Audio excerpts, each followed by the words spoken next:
Hi everyone! Good evening! Tonight on Learn Ilocano, let's learn about Kunada and Kunam. Kunada and Kunam. Let's start. The equivalent word of Kunada in English would be they said. Kunada. For example, there's a group of people at the mall and there's a really beautiful lady with her friend. The group of people saw her and they said, "Nagpintas nga balasang."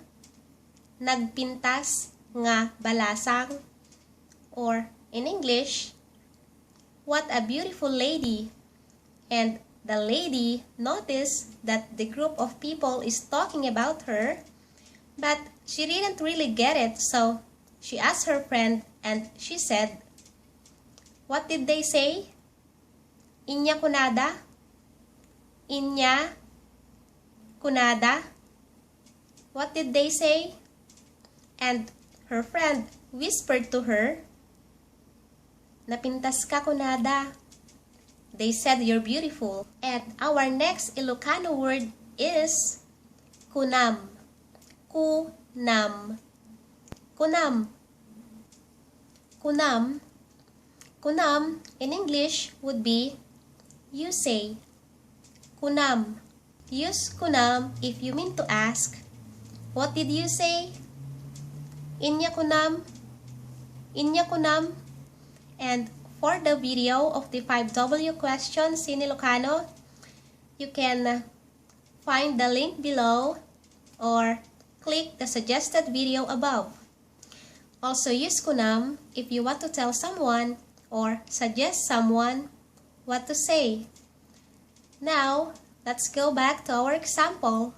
So, this group of people saw this beautiful lady at the mall with her friend and they said, "Nagpintas nga balasang." What a beautiful lady. Or in Tagalog, ang gandang dalaga. And the lady noticed that the group of people is talking about her, but she didn't really get it, so she asked her friend and she said, "What did they say? Inya kunada?"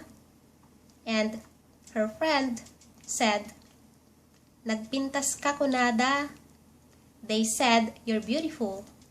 So, the lady smiled at the group of people and her friend whispered to her, "Agyamanak kunam." Or in English, you say thank you. "Kayat ko nga manganin." Inya kunam? Kayat ko nga manganin, kunak. Mangan kan a. That's all for tonight.